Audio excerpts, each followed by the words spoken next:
What's going on, everybody? Welcome back to the Deli. On today's menu, it is Fanduel first look time. Finally got a chance to open up my Fanduel account and take a look at some of these week one prices so you and I can come on a journey together and build a lineup. So pull up a seat, grab your favorite beverage, and come on into the Deli. Let's go.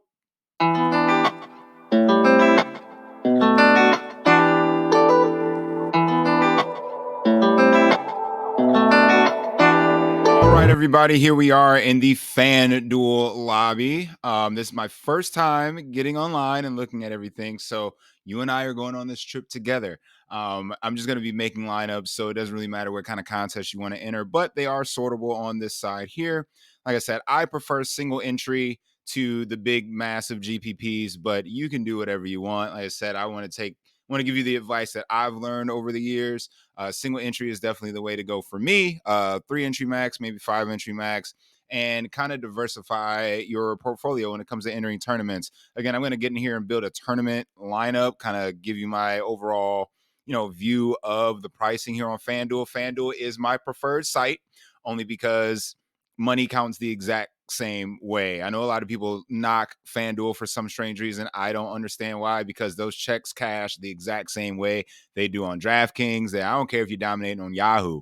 Just get in there and make your money. I mean, what I learned over the past several years of doing FanDuel, there's a lot less sharp people-ish on FanDuel. Not saying that it's like a lower skill level. They say the lineups are a little bit more lenient on FanDuel because of the pricing, but I haven't really seen it, especially over the past couple years. Being FanDuel is half point PPR, you got to be looking for guys that have touchdown upside, and you got to play it kind of differently from DraftKings. That is a full point PPR site, or full point per reception site. So your pass catching backs don't hold as much value on FanDuel than they do on DraftKings.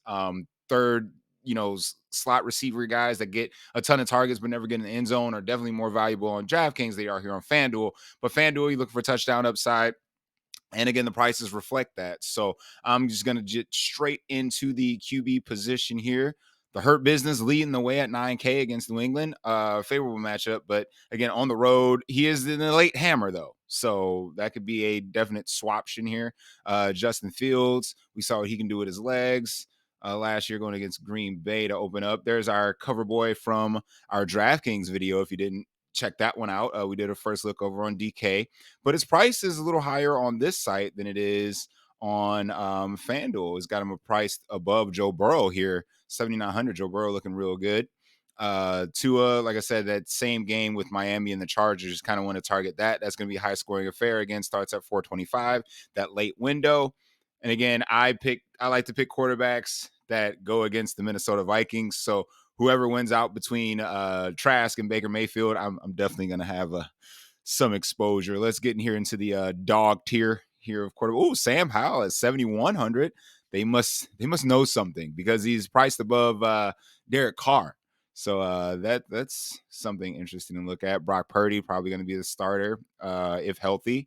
It's looking good. Camp signs are indicating that he's good to go. Pittsburgh, not the best matchup, but the price is nice. Ooh, Matt Stafford against Seattle. But I mean, you guys already see where I'm gonna go with this. You guys see where I'm gonna go with this. So we're gonna build a lineup centered around this young man right here. 7,200 for Geno Smith, right below Let's Ride. So yeah, I like this. I'm probably gonna start there, but let's take a peek at the running back position. Again, you guys know how I build lineups: double stack, bring back, secondary stack. That's how we roll in every single lineup. Okay. This is a tournament build, not a cash game build. If you guys want me to do cash games, just let me know in the comments below. And also let me know in the comments below, do you prefer FanDuel or DraftKings? We can definitely start a heated debate if you want. But like I said, I'm a FanDuel guy. So CMC leads the way here at 9,200. Again, touchdown upside very high with these guys. That's why guys like Nick Chubb, King Henry are always going to be priced higher on this site as opposed to DraftKings, because these guys don't catch the ball. Nick Chubb might be coming into a role that's actually going to be indicative of him catching the ball this year, but it's kind of a wait and see. We don't know how Cleveland's going to operate. I mean, I've lived here for basically my entire life and haven't seen the Browns change the darn thing. They know they need to get this young man the ball more, but hey, we'll see. We'll definitely see. Joe Mixon, still don't know the status of his legal situation. I heard something else popped up, but I think he'll be just fine for week one. Josh Jacobs still hasn't reported. So we'll probably be looking at his backup going against Denver again, late window, again, swaption option for sure. We don't know about the Seattle backfield, like I said, but with this first look build, I'm probably going to go to their passing game anyway.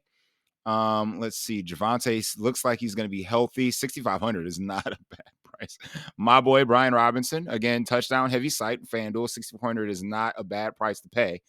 Absolutely not. The unsigned Kareem Hunt, he does not play for Cleveland. FanDuel, I just want to let you guys know that.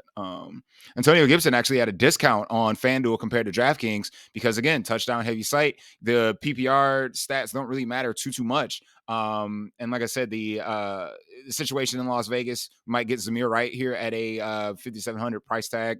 Pretty cheap, to be honest, if he's going to be the starting running back in that situation. Let's take a peek at wide receiver real quick, and we can start building around what we got. Of course, Jay Jetta leading the way right behind Cooper Kupp. Tyreek Hill again in that high-flying Miami offense this year. This Chargers game is going to be pretty chalky, but if you can afford these guys to get up top, I would definitely recommend going ahead and jumping on them for sure. T. Higgins, 7,400. Chris Olave, breakout candidate of the year. Like I said, I don't think this New Orleans team, especially in this game environment, Tennessee is going to sit on the ball as much as possible. I don't think there's going to be a lot of points scored in this game, although Olave does have a nice matchup here. I just don't see an avenue where he gets over 100 and a touch because that game is going to be so slow paced, even at home against Tennessee. Tennessee is going to want to take the air out of the ball for sure. Calvin Ridley, 7,000. Same with this Indianapolis team. It's going to be the same exact situation with Indianapolis in that they're going to want to deflate the ball. Rookie quarterback at home. Probably no Jonathan Taylor, who left camp again for an undisclosed reason. So he's going to be out for a little bit. But again, the rookie quarterback, you kind of want to take his options down. 6,700 for Amari Cooper. Do y'all not know he's playing at home? Do you not know he at home, Amari Cooper? Brandon Ayuk, another breakout candidate. And again, anybody that's going against this Minnesota defense, I'm liking. So Mike Evans, 6,500, looks pretty good. Maybe a secondary stack option. And let's see if we can we get some cheapies? Can we get some cheapies? DPJ, George Pickens, 5,800. Could definitely be an option. OBJ, 5,700. Don't know if I want to build a secondary stack with Houston, but we'll see. Let's see. Where are let's find those Seattle boys. How about that? That's what we should do. So let's go ahead and sort that real quick so we can just start building our stacks here. So let's see. Seahawks. And who should we double up with? Should we do the rookie Jackson Smith and Jigba? 5,300. Of course, I'm going DK Metcalf. You got to go DK Metcalf, right? Now, Tyler Lockett, 6,800. But do we take the discount at 5,300 for the rookie Jackson Smith and Jigba?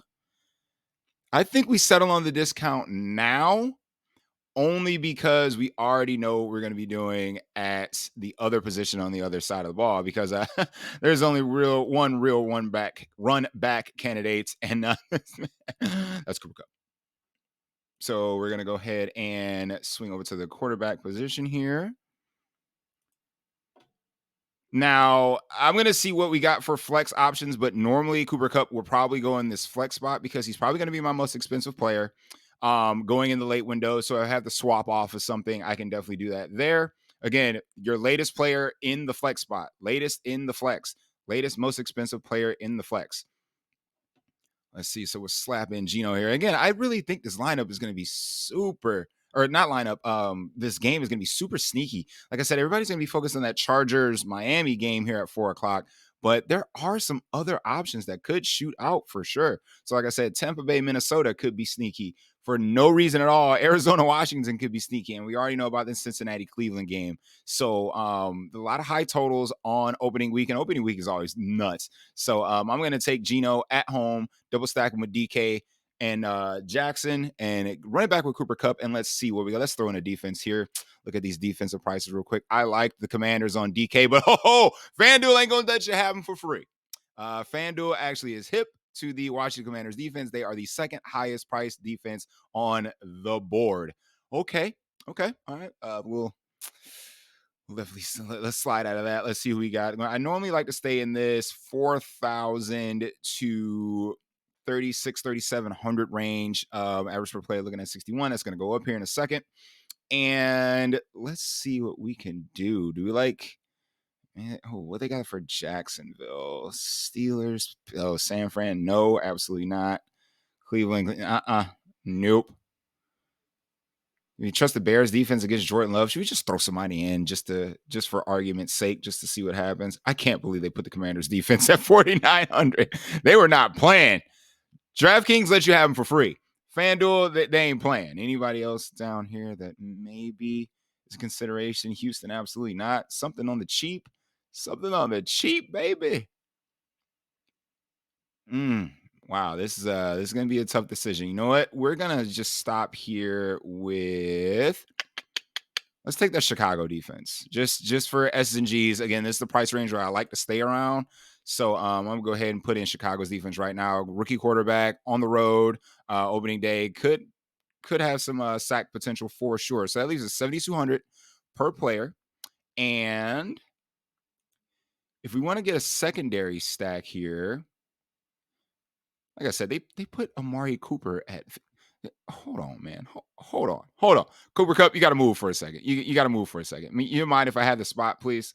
You mind if I have the spot? I feel like we got to go to Cincinnati and Cleveland, right? We got to. Why they put my boy Amari down here? Why they do that? 6,700. Why you just gonna let me have him? You just gonna let me have him? Why you just gonna let me have him? All right, and I'm gonna go ahead and put Cooper Kupp in that flex spots and see what we're working with. Boom. Now we can do one of two things. We can either get the tight end from Cincinnati to have a nice little correlation here, or we can go like a Joe Mixon with 6,600 per player remaining and a cheap tight end. Let's see what we can do at the running back position here. How much they got that boy Joe Mixon? How much they got the boy? Because again, Cleveland was absolutely deplorable against the run last year. They did shore up that defense a little bit with some free agent additions, but I don't know if that's necessarily going to translate week one. But Joe Mixon is definitely an option. And then what was the Washington boys? 6,500 for Javonte. Like I said, oh yeah, Brian Robinson again, touchdown heavy environment. Perhaps we can do that. But I mean, if you want a quick correlation, you always go the defense and running back route, just like I did on DraftKings. So 6,100 for Khalil Herbert is not bad. We all know Justin Fields is probably going to be the rushing leader on this team. But when active, Khalil Herbert was very involved in this running game. And again, the Bears are going to be a run-heavy team at home, favored. So you know what? Let's just slide him in. We'll get a little nice mini correlation there. And that's going to leave us 6,800 per player. Can we get a cheap tight end? And maybe we can get Joe Mixon in this spot. Let's see. I want to get in that Miami Chargers game, but for this particular build, I don't think that's going to be able to happen unless we go like Austin Eckler. How much they put that boy Austin Eckler at? He's got to be the second highest, right? 9K. Okay. I might just take the discount for Joe Mixon at 75. You know what? Let's just slot him in here and see what kind of tight end we can afford.